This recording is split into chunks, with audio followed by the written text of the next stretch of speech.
Well, good afternoon, beautiful people from Travera. We are currently looking at the clock and it's 7 minutes past 4 on Saturday, and it's a grey day outside. Beautiful, cold, chill in the air, but beautiful.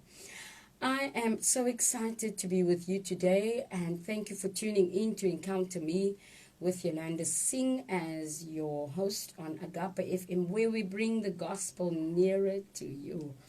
Well, I have a beautiful young lady sitting in the studio seat with me. She's so nervous, and I'm enjoying this because if you knew her the way I do, you would actually be quite astounded. But the song that was playing before this, just before I started speaking, was Victor's Crown by Darlene Jecht. And it is such a beautiful, beautiful memorial to us to know that forever our King of Kings and Lord of Lords reign. Well, Ingeborg, I call her Ingeborg Jacobs. Would you like to say hello to our audience today? Good afternoon, listeners. I hope that you're having a beautiful Saturday. My nose is shut though. I'm dying slowly. She's dying slowly, she says. Anyone specific that you'd like to shout out to? I just want to give a shout out to my daughters Nasya and Akia, and the niece Erin, as well as Samantha Diva Pillay. That was actually a request from her. Okay. So, yes. So I'm pretty sure that they are tuned in today. Yes, they are. Okay, that's awesome. Well, Inge, thank you for agreeing to come on the platform for Agape FM with Encounter Me. You do know that sometimes I also do stutter because this is not rehearsed, it's unplanned, uncut, it's just totally off the fresh out of the oven. But Encounter Me, let me just give you a little explanation. Encounter Me on Agape FM is basically just the platform where we allow our guests to come on and share about their encounter with God. It's not necessarily encounter with Yolanda or with anyone else, but it's what your journey and your relationships with God has been. If you reflect and you just do retrospection into your own life, you really speak from your well of your own journey. Because there's someone that might listen today to the story of Ingeborg Jacobs that might really walk away with a lifeline. And that is basically why we've allowed, and thanks to John, the station manager, for opening this platform where people come and they just share. So, Inge, while you are breathing, dying slowly, allow me to read your short biography, or let me say, not so short. Let me read. And this is what Ingeborg and who Ingeborg is all about. Ingeborg is one of 3 siblings, of which she is the eldest. She's 18 years older than her brother Matthew and 21 years older than her sister Lauren. This age gap had its own challenges, she said, but God...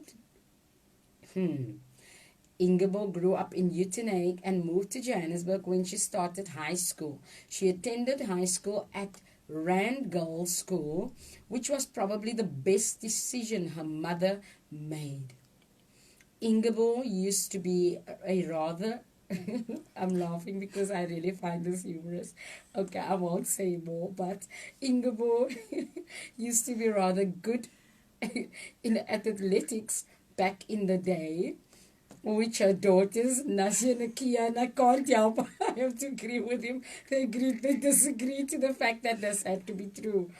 She was good at hockey, athletics, high jump, long jump. Okay, the physique says it all. Was her choice of sport. She was raised up by a single mother, Elizabeth Kumalo. Oh, Auntie Liz, I hope you're tuning in. Who is, up until today, her pillar of strength, and who Ingeborg doesn't think has told as much as she probably should. She is the strongest, most resilient woman she knows, and wouldn't have chosen better herself if she had the opportunity to choose her own mother. Wow. Ingeborg's father, whose name was Norman Shandos, was born and bred in Johannesburg, Westbury. She sadly lost her father last year, February. Is it last year or this year? This year, February, due to pancreatic cancer. As much as her parents weren't together, she can say that she hasn't had, she can say that she can say that the same about her father's side. Or let me say that she can say that she had the best relationship with her father. Thankfully, she can say the same about her father's side of the family. And she knows for a fact that there's not many that share the same experiences as herself. Pardon me for the sisters today. Ingeborg's encounter with God happened many, many, many years ago in a rather broken place where her life was shattered.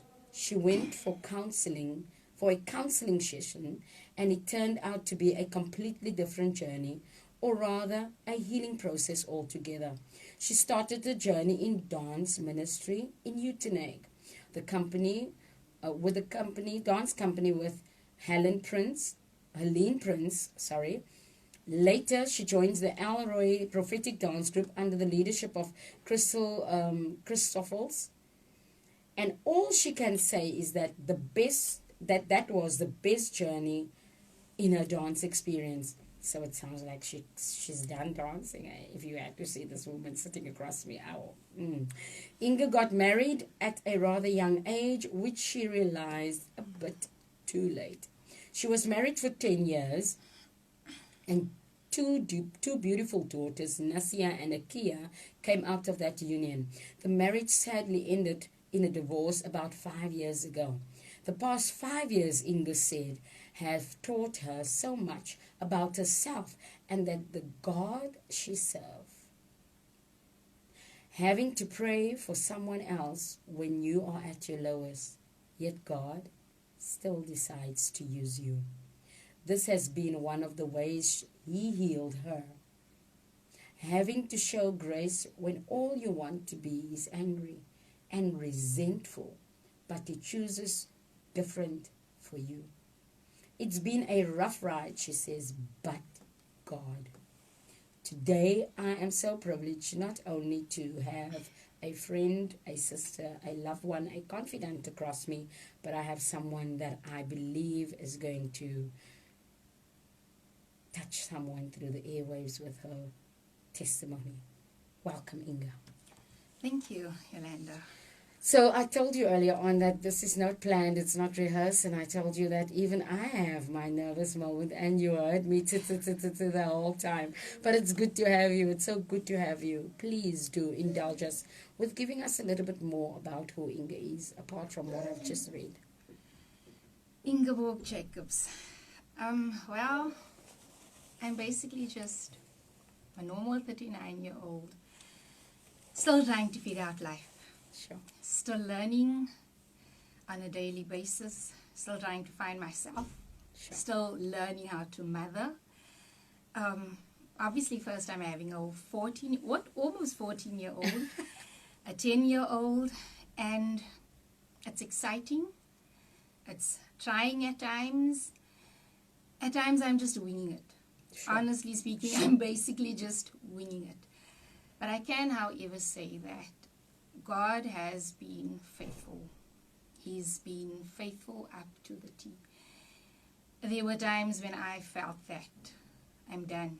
I'm Sure. done with mothering. I'm done with all of this. However, God, apart from the bio that Yolanda read, there's also a part of me that few know. It's not, I wouldn't say that it's not easy to share, but I think when the moment is actually there, then I do tend to share it though. Okay. I also come from a history of child molestation, which shaped me. Sounds weird. Sure. And also, I will not call myself a victim as much as at the moment, at that time, I thought that I was. As a whole 7-year-old, you're not sure what's going on.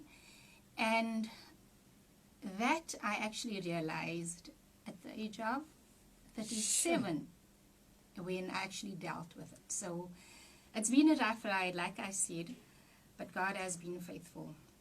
And Yolanda Singh was definitely part of my healing process. So, yeah. Wow. I didn't think that you would touch on that today. Told you, God has a way of doing things. Inga, talking about the encounter and the fact that it actually shaped you. Someone might be listening and not agreeing. Can you elaborate? How do you, or what do you mean by saying that experience, as negative as it was, actually shaped or played a role in shaping you as a lady or woman today? What I realized a bit later in life was when I actually gave my heart over to Christ. Like I said, I was at my worst. I was basically at my lowest. Some would think or say that it was a beautiful time, as at that moment I actually got engaged. Sure. That was the first time. Yes, I've been engaged twice. Yeah. Whoa. So that was the first time. But then with that, I knew that I was not in a healthy space. I knew that marriage is real. There's work to be done. And at that time, I knew I kind of wasn't ready, but I did it anyway. Going on the basis of love, Sure. not knowing what love is Sure. at that time. And so I went for counseling, myself and my partner at the time. We went for counseling, but that turned out completely different. Throughout the counseling session, the lady spoke with me, and it just happened. You know, it's unrehearsed. That moment is unrehearsed. It can happen over a radio station. It can happen while you're just having a normal conversation with a friend. And that was basically my encounter where I gave over, and that's where my journey started. Afterwards, in the end, that engagement, that fell apart. I had to decide what is more important, whether it is the embarrassment of having that ring on my finger and then again having to tell family and friends that it's over, or whether it is saving myself as well as my partner. Knowing very well that I was toxic at the time, but I wasn't sure what the name really was. I just knew that there was something off with me. Then being Inga, I got engaged a second time. Yes, my family has this saying where I was like, I'm just, what is the word? I'm collecting engagement rings. Yeah, that's how I was known. Sadly, that also ended. Sure. But it's good because I'm friends with both of them. And we've been friends for the past more than 20 years. Wow. So the relationships on that end got saved, and I think we also saved ourselves from the mistake of actually going into a commitment that should be lifelong. Sure. And then Inga got married again. Sure. Then Inga actually got engaged and got married again. Wow. And yes, I'm the type of person, I don't give up on love. I like that. I do not give up on love. But sadly, as in my bio, the marriage ended. Sure. I still haven't given up, guys. Okay, it sounds like she's putting it out there that she hasn't Just given saying. up. She's just saying, and she's beautiful enough to say that she's available. So let me not be the one that bears that today, but yeah, Inga's saying that she's available out there on the market. Sorry. Okay, let's get back to what we are talking about. Yeah, so you grew up in Uitenhage. Yes. And then you relocated to Johannesburg. Tell us a bit about your journey in Uitenhage, primary school, and then... Yes, I grew up in Uitenhage with my grandmother. Wow. I lived with my aunt, my mother's sister. Bless her soul, she passed away a few years ago, and her husband. I think that was probably the most beautiful part of my childhood. Sure. And when I lived with my grandmother, I loved her so much, as well as my grandfather. At that time, I did my schooling at Jubilee Park Primary School. And then, like I said, when I started high school, I moved to Johannesburg to my mother. My mother was a businesswoman at the time, so then I had to live in the hostel.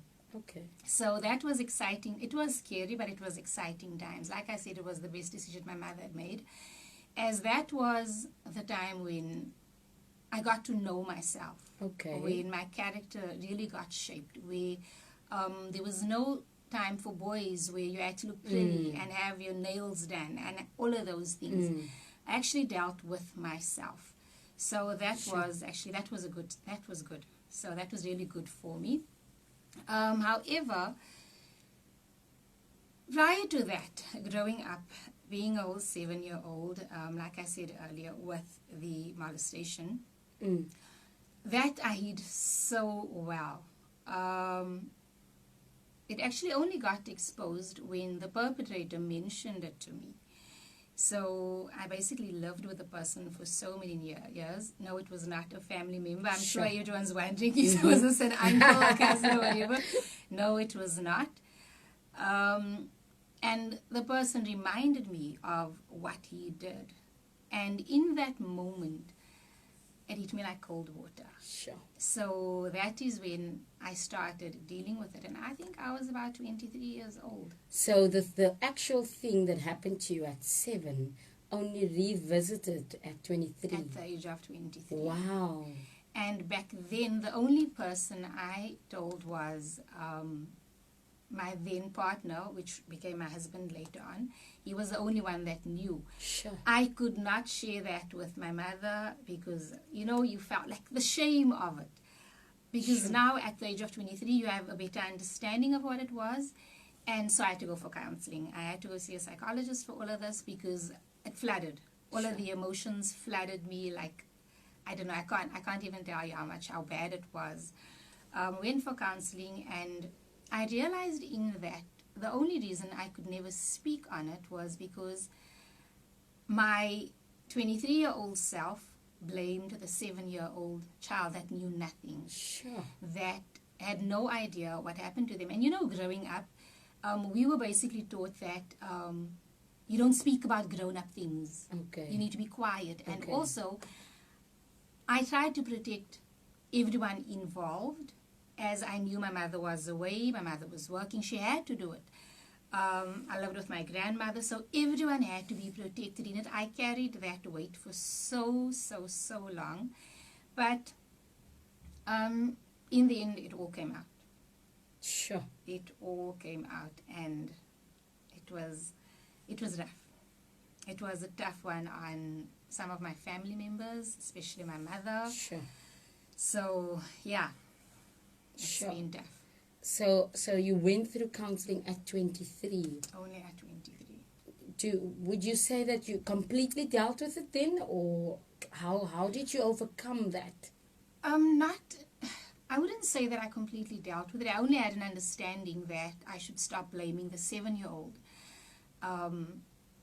I need to go back to that space where it was an adult that knew what he was doing, an adult that had to take the responsibility of that. Yeah.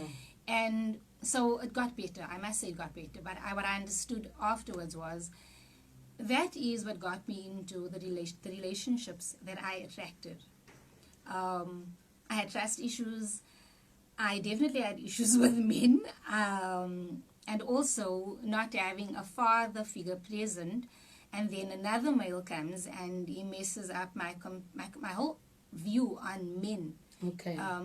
It really messed me up in that regard. Okay. So I must say that it played a huge role. It had a huge impact on the way I looked at men, the way I viewed men back then. And the cycle continued. Sure. The cycle continued.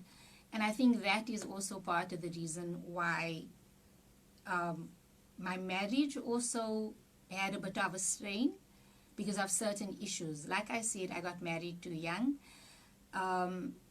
And I will admit that I don't think at the time that I actually got married, my reasons were valid, were good enough. Okay. As I had so many undealt issues at the time. So I would say that I also had my toxic ways that I added to the marriage that failed. Wow. You are opening something to me, and I've got so many questions, and I don't actually want us to divert and only focus on that, but this is what's coming to mind. You are sharing something that happened in childhood, And at the time when it happened, you were but mere 7-year-old. And 7-year-olds, sometimes, especially in our childhood, we tend to block certain things and it cuts out. And we live on life. And at that stage, your mom and your dad were residing in Johannesburg. You were with your grandparents. So daddy wasn't the knight in shining armor year. You only got to reclaim years in your high school year, where you actually lived in Johannesburg. So that was the opportunity for you to spend time with your father, get to know the family and all that, even with your mom being closer. But that 7-year-old was still stuck somewhere. Or let me say, the encounter that happened to the 7-year-old was still stuck at that age. And then you went on and you got into relationships like any one of us would do. And then you realize within the engagement of the first, something is off with you, not even blaming your partner. You knew something was off. And it's amazing that you couldn't trigger it immediately back to the 7-year-old. But you encountered God. Yes. And even walking your journey of salvation, you fell in love again. And that engagement didn't work. And you've fallen out of love until you met your husband. And it's only when you met your husband at the age of 23 that you actually came face to face with what happened with 7-year-old Inge. And you know what, Inge, what's so amazing about this, what you're sharing, is the fact that yes, you were young. Yes, you decided that you wanted that love and affection and attention from a man, even though you were still stuck somewhere at 7-year-old. So that adrenaline rush of everything came back at 23. You went through counseling, and then you realize later, I mean, only after your divorce, you can actually, it's almost like you're telling me, when we look back, we understand. Going back into your destiny, going into your destiny doesn't mean that you're moving forward. You have to go backwards to save everything, to complete everything, in order for you to move forward. Wow. That's how I look at it. And I listened to one of Sarah Jakes' teachings. I think it was called Full Circle. Sure. And what's so weird about it was, like last year, I moved to Veins, and I actually lived with one of the guys that I was engaged with years ago. Okay. And I went and I lived in his home. Right, there were so many stories going around that, but that was not of importance. What was important was, because that relationship ended in such a bad way, I couldn't understand why God actually had me go back to that. Okay. I was like, why on earth would you do this? Why on earth would you let me rent a space from an ex? Yes, he wasn't living there, but however, I was like, God, like, why are you doing this? And again, I realized that was me going full circle. I shared with, I think you remember, I don't know if you do remember though, I shared this with you at one point. After my divorce, actually, I moved out of my mother's home, where everything happened with regards to my divorce and whatever. I moved out. I lived in this one home where for about a year. And like, I don't know, it is God, because I would always move like on the 2nd of January and then move out by the end of the year, and the next year it would be the 2nd of January, I'm moving into my new space again. Wow. And that is how it happened for the past, I think, 3 years or so. And when I moved out the first time, that was the 2nd of January, that was the first time I actually got to know Nasya and Akia. Wow. I did not know my girls. I had no idea who they were. I had no idea who I was. And it was tough. And this is now after the divorce? This was after the divorce. This was like 6 months after my divorce, right? Wow. So I got divorced in June, and that was the following year, 2017, January the 2nd. I moved out, and that is where my journey started, was getting to know my daughters. And it was tough. Seeing notes on the doors, I hate you, and it's your fault, and why did you do this? Why did you make this decision of divorcing daddy? It was a hot mess. But God, He restores. And then the following year, that was 2017 and 2018, I moved to another space, which was a bit closer to my mother's, as I needed a bit more help with regards to the girls. Sure. that was a completely different journey as well, where again I was revisiting a whole lot of things with regards to the separation, seeing new things, learning about life going on, life moving forward. Then 2019, I had to move back to my mother's house, which was tough, as that is where it all started, where all of the ugliness started, where the molestation started with the neighbor, where the ugliness of my divorce, my marriage, the divorce started. So you actually revisited Yes, all I these revisited places all of these at this specific Yes, place. yes. Okay. So I had to go back again to my mother's place, where I was like, Lord, why would you do this to me? Sure. I thought I dealt with it all. I thought it's done. I Sure. moved out of my mother's house. It is done. It is over. I'm good. I'm healed. I kid you not, I was not healed. I was still as broken as ever. However, God, I think what He did in that moment, taking me out of the space initially, was to just get me okay. Okay. For Inge to be okay, so that I can deal with whatever happened. And then when I went back again, about 3 years afterwards, I was ready to actually deal with the childhood trauma, with the with my marriage, with all of it. Sure. As if that was not enough, after that I had to move, like I said previously, to my ex-boyfriend's home, and that opened like another can of worms again, which was probably the best bad place ever. As we then had to deal with a whole lot of things as well, with our separation, and it was good. And then last year, He took me out of it all. When the Father thought like, okay, baby girl, you're good. He moved me out of Uitenhage into a completely different space where I know no one, I have no one, I'm alone, which is good. And then, when was it? When I was 37? Yeah, it was when I turned 37, when I went with the whole healing process with you.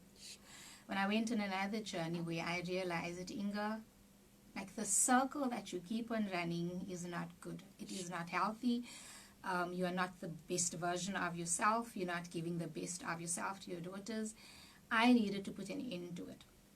And that is when I realized, I called in Yolanda Singh. Guys, she's good. Guys, she's good. But in that moment, I knew that I needed to actually start my healing process and be real about it.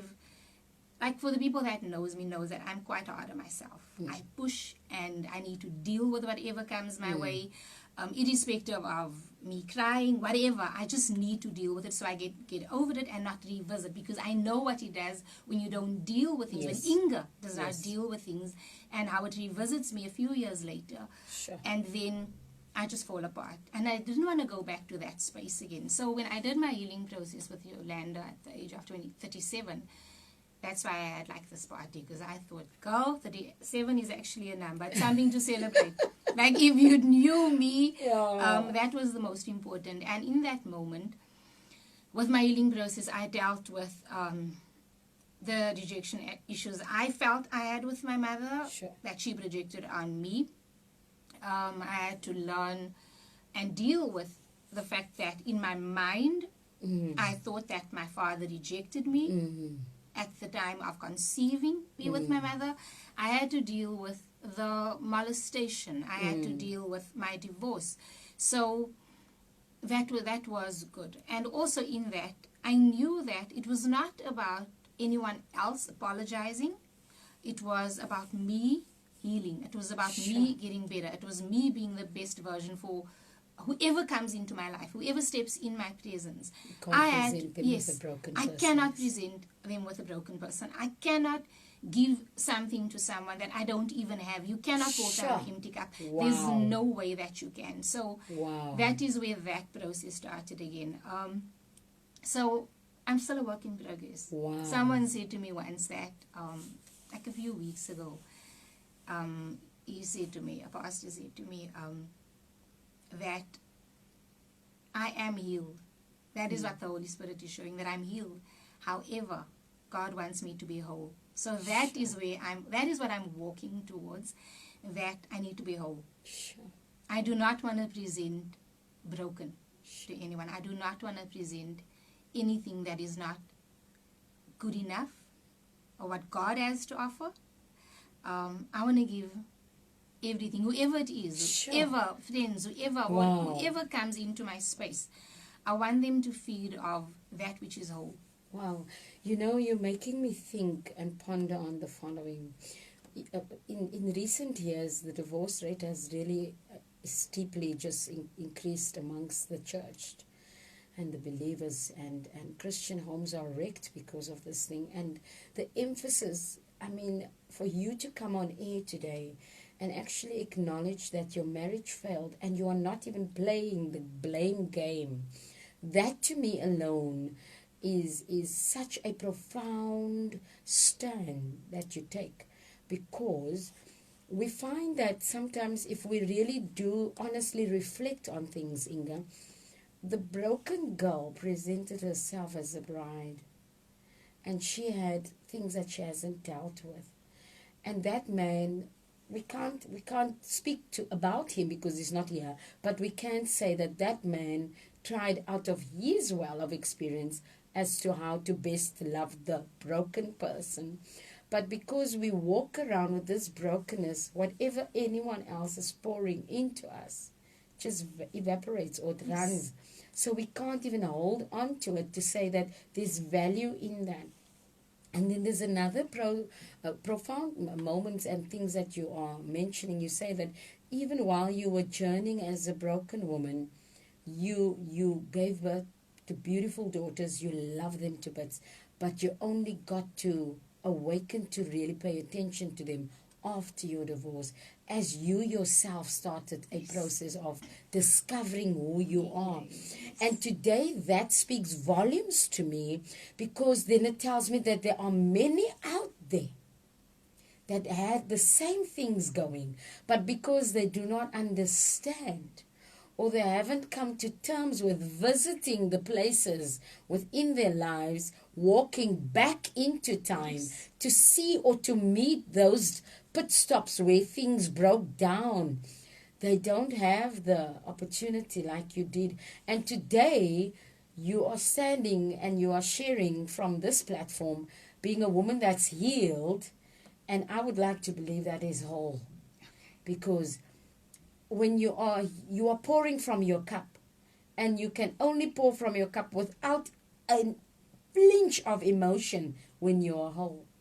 You are not bitter.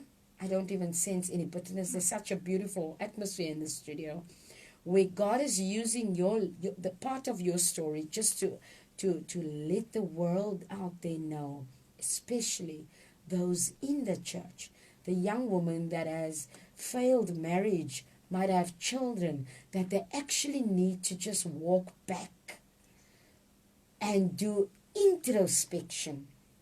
Not to blame, even whether there was a party involved, whether the husband was which is not of importance. That is so profound, Inga, that we have to walk back to who we are, so that we can decide and also discover what our contribution was towards something that failed, and allow God to work in us. Because when the young man or the man of God that meets you time to come, which I believe wholeheartedly, because I love I love people to find love, and when he finds you, he's going to enjoy a beautiful whole woman.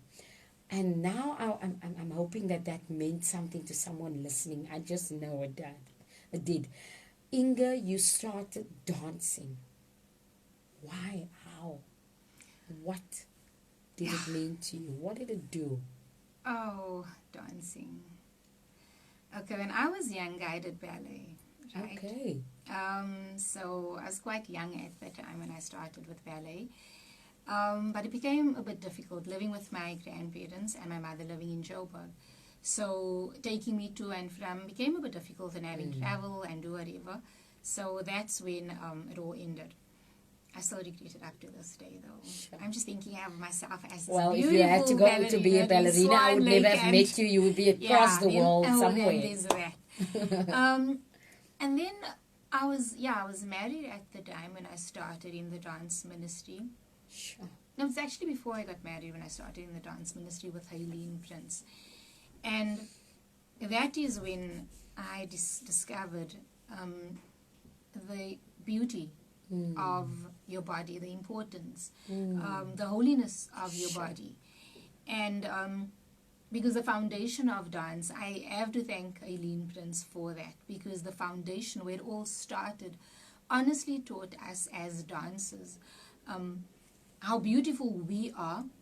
However, it's not about the physique. It's not about the makeup. It's not about how you look. It's all about giving yourself to God through dance, ministering through dance. And that is what I learned. It's not about the hips swaying. It's not about who sees how good you are. It is all about your body being the temple of God and then presenting that as an offering before Him. And so that is what I loved about it. And then afterwards I started with Crystal Christoffels, the leader of El Rey Prophetic Dance Ministry. That was a whole different ride, as that was going into the prophetic. Sure. It was completely different from what I knew of dance.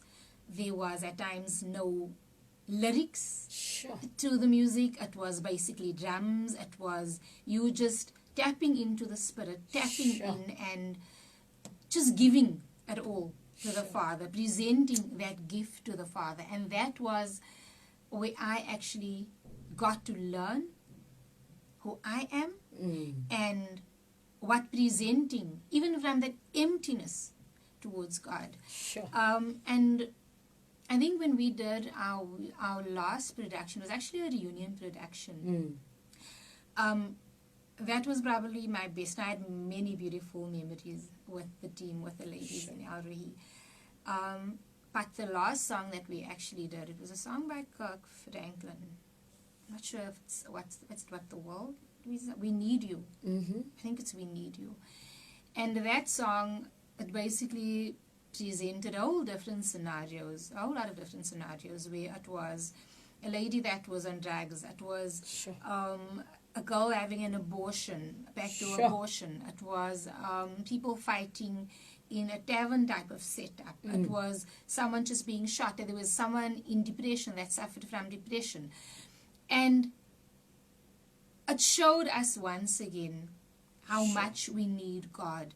And that took me into a whole different space, because in one evening where one of the ladies, Terry, bless her soul, she passed away, Terry Isaacs, where she was also one of our teachers there, one of the leaders there. And it was such a profound moment where we tapped in one night, where she just stopped everything. We just had to stop dancing and just listen to the song. So that our hearts can resonate to the words of the song. And we don't dance because it is a beautiful song. It's Kirk Franklin. It has nice words to it. But where we could actually sit in it, soak it up, and deal with who we are and what is currently happening around the world in society. And what came out of that was moments where we actually, things that we don't want to deal with. However, in that moment, God allowed a space where we could actually deal with ourselves. And to me, that is so important. That was such a beautiful encounter for each and every lady in that team, where we actually stopped dancing. Rehearsals stopped completely, and we continued, I think, the following day. Because all of us encountered God in that moment. And it was a moment where God just did His work. And then after that, it was the production, and wow, God, encounter after encounter, and it's just beautiful. Beautiful. When the prophetic Grace comes upon you through dancing. It's not even music. It's not even lyrics. It's not lyrics. It's just what your spirit feels, and you just start expressing that. Wow, that is amazing. That is so... I'm looking at the time. Why is the clock going so fast whenever I'm on air? I still wanted you to talk to us, and we're still going to do that, even though we are 47 minutes past 4, and our program is only going till 5. Inge, please tell and share with us the beauty of discovering your children. Oh. She's literally lighting up. Like, we have Nassia Jacobs. Nassia's name means miracle of God. It's a Hebrew name. Sure. Nassia has such a calm spirit.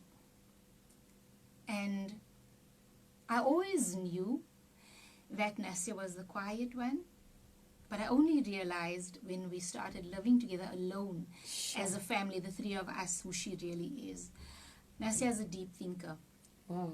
Nassia is the type of child that would sit still. She won't say a thing, but she would soak up every single thing in her surroundings. At times, it gets a bit difficult because I need to have it just snap out of it. However, it's been the most beautiful journey for me, having a 13-year-old speaking to me about love. And then there's Akia, 10-year-old, the feisty one. Oh, man. Everyone calls her Miss Laugh a lot. She's the one that just says whatever comes to mind. Sure. She's the one that wakes up in the morning with a smile on her face. She's the one that lights up the room. She's the one that, whenever you're sad, she would just come give you these warm hugs. And I was never a hugger. My daughters taught me how to be a hugger. Sure. My daughters taught me how to listen, how to be a good listener. Because growing up, I'm sure you would know that, Yolanda, Sure. where children are supposed to be quiet. You don't speak. Mm-hmm. I'm the parent. I You're the say. child. You do as I say. I will not be questioned. I will Mm-hmm. not be told what to do. I'm the parent. You're the child. And what Nassia and Akia taught me was, no, Mom, you're not always right. I remember one morning, it was a crazy morning. We were getting ready. They were getting ready for school. I was getting ready for work. And it was crazy in the morning. And I just lost it. I lost it completely. Sure. So, evening, we get home. We start getting ready for bed and whatever. And I'm now like, okay, I need to apologize. And remember, guys, who apologizes to their children? Like, growing up in the way that I did, Sure. parents do not apologize. Mm-hmm. So I had to go to them like, girls, I need to speak to you guys. And like, yes, Mommy. I'm like, okay, I'm so sorry about what happened this morning. And Nassia just gave me this look. She's like, Mommy, do you know you were going on like a child this morning? Wow. I'm like, oh, my soul. Oh, my soul. Okay. Okay, that got me because I was a child. I was throwing my toys out of the cart for something that could have gone smooth. Sure. And like I said, they have taught me how to listen. I remember a moment that I had with Akia, trying to teach her just to have earrings in her ears because it looks girly and she has so much fear of just wearing earrings. And I was like, no, man, come just do it. Why are you being a chicken here? Come just do it. And she was like, Mommy, I don't want to do it. I really don't want to do it. I was like, okay, it's fine. A few minutes later, she comes back because our sister has earrings on, the cousin has earrings on. She comes back, okay, Mommy, I've decided it's fine. Put the earrings in. And I'm like, no. But you said no. Like, I was like, no. This is a light bulb moment. Let's not do this. Don't ever let anyone force you to do Sure. things. Don't let anyone manipulate you. And I had to teach this child, listen, we don't fall under peer pressure. We do not fall under, like, no one forces you to do anything. Your no Sure. means no. No is a full sentence. It's done. She's like, no, but I want it in. I'm like, no, we're not going to do that. I'm not going to put it in. Okay, eventually she convinced me. I put it in. And then she comes back again. I don't know what I said to her, but I was basically telling her again what to do. And she comes back, she looks at me. She's like, Mother, weren't you the one Oh, my that word. told me that my no means no? I said no. I'm like, okay. Okay, I was just Wow. bitten in my own words. So the good thing for me is they actually listen. as much as at times I'm like, God, these children, like, I'm going to die an early death with these ones. But the relationship that we have, as much as Nastya is more like on the introvert type side, we have our moments where she would just pour out her heart. She would speak to me about things, and I would be astounded by the things that comes out of her mouth. A 13-year-old that says to me, Mommy, I don't understand why 13-year-olds have boyfriends. You have no idea what love is at 13. Love at this age is amongst children, parents. That's what it is, not a boyfriend. I'm thinking, Lord, I hope you stay like this at still the age of 25, but I'm pushing Not 25, please. I'm pushing here. But seeing a 13-year-old, because we know what it looks like outside. We know. For her to reason like that. Yes, for a 13-year-old to be telling me that. And a 10-year-old telling me, Mommy, you're doing okay. Mommy, you're doing good. It says a lot. It means a lot to me. So, yeah, getting to know them has been a ride. It's been awesome. It's been beautiful seeing them grow, how resilient they are, thinking that they would never survive the divorce, as they children that they, like, I don't know, they love their father. I never thought that they would be okay. I never thought that they would actually be okay with us being alone. Sure. They would adapt to the situation that we're in. So, yeah. The Lord knows I want the time to still go. Inge, it is currently 4:53 p.m. on Saturday. And I'm pretty sure my listeners can agree that we want to listen to you for another hour. But ladies and gentlemen, my brothers and sisters, beautiful souls out there that are listening and tuned into Agape FM, today's interview it's just knocking me in total different directions that I didn't even think or anticipate would come out of this session with Ingeborg Jacobs. But what I really want to emphasize is that sometimes even a broken home can become a restored home. And when it's restored, you discover things that you might never have discovered if you were so consumed with the fact that you are broken.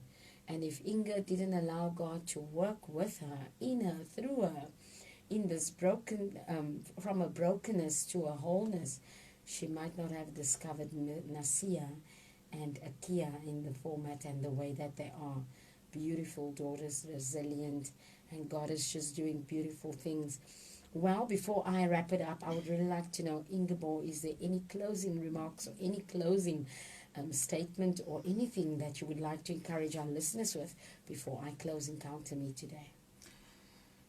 The only thing that I would love to say is, women out there, as much as, irrespective of what you're going through, irrespective of how low you think you are in that moment, that there's nothing, there's no one, there's no way of moving forward, always remember there's just this something that's inside of you, and I believe that that's the Holy Spirit, that is Christ within you, that will just catapult you into like the new direction. Hold on.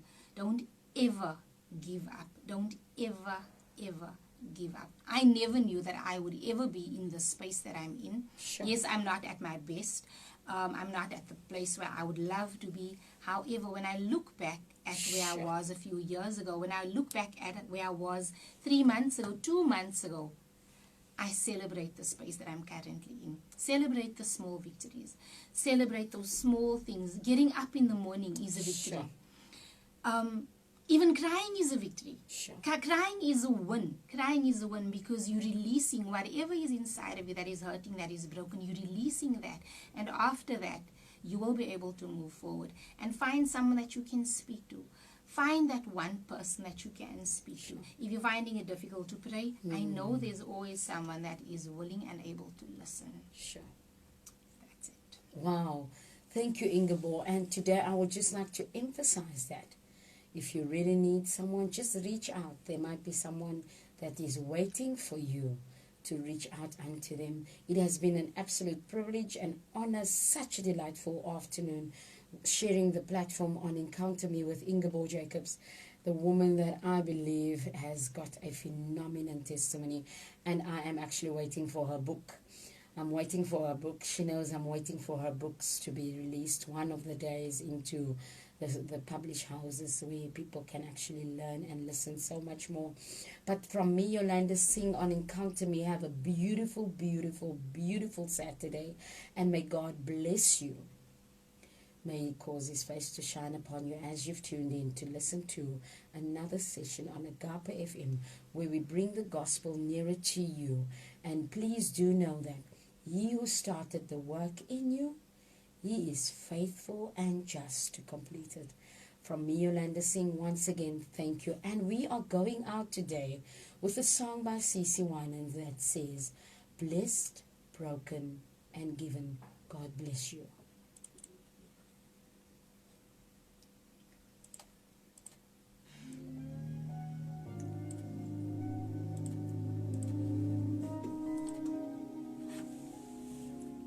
My good heavens. It wasn't a awesome time.